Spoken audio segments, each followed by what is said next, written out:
Kênh Hồ Sơ TV xin chào quý vị và các bạn. Mới nhất về siêu dự án đường sắt Hà Nội Quảng Ninh giá trị khoảng 5,4 tỷ đô la Mỹ có bóng dáng của Vingroup.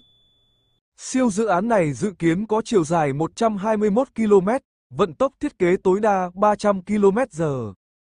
Mới đây, Bộ Xây dựng đã có công văn gửi Cục Đường sắt Việt Nam liên quan đến việc nghiên cứu đầu tư tuyến đường sắt Hà Nội Quảng Ninh.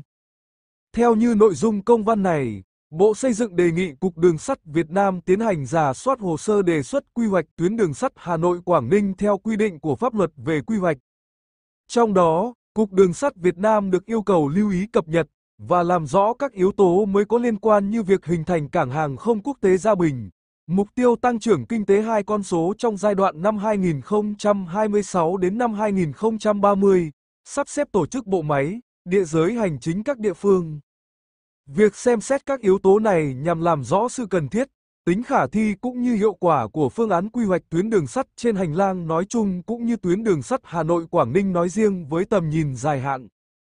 Theo Bộ Xây dựng, Cục Đường sắt Việt Nam cần tích hợp tuyến đường sắt vào điều chỉnh quy hoạch mạng lưới đường sắt 1, quy hoạch tuyến, ga đường sắt để nghiên cứu trong tổng thể mạng quy hoạch đường sắt để làm cơ sở đánh giá lựa chọn phương án quy hoạch, trong đó có xét đến yếu tố mạng lưới đường sắt quốc gia, đường sắt đô thị, giao các khu đô thị, di tích văn hóa, du lịch, dọc tuyến nhằm đảm bảo tính đồng bộ và thống nhất. Trước đó, Cục Đường sắt Việt Nam đã nhận được phương án tuyến đường sắt Hà Nội Quảng Ninh của tập đoàn Vingroup. Trong đó, đề xuất các cấp có thẩm quyền thông qua nội dung quy hoạch tuyến đường sắt Hà Nội Quảng Ninh, đồng thời bổ sung tuyến đường sắt này vào điều chỉnh quy hoạch mạng lưới đường sắt thời kỳ năm 2021 đến năm 2030 và tầm nhìn đến năm 2050. Theo đề xuất của tập đoàn Vingroup, dự án đường sắt Hà Nội Quảng Ninh sẽ được triển khai theo phương thức PPP, hình thức hợp đồng xây dựng sở hữu kinh doanh, BOO, nhằm giảm gánh nặng đầu tư, vận hành cho nhà nước. Theo đề xuất này, tuyến đường sắt có chiều dài 121 km, với vận tốc thiết kế tối đa 300 km/h, rút ngắn thời gian di chuyển giữa Quảng Ninh và Hà Nội chỉ còn 30 phút. Dự kiến, tuyến đường sắt Hà Nội Quảng Ninh sẽ có 4 ga gồm Cổ Loa, Gia Bình, Yên Tử và Hạ Long, với phương án đi qua Yên Viên thì có thêm ga Yên Viên. Dự án có nhu cầu vốn đầu tư khoảng 5,4 tỷ đô la Mỹ, tương đương 133.175 tỷ đồng, sẽ được thực hiện trong thời kỳ quy hoạch đến năm 2030.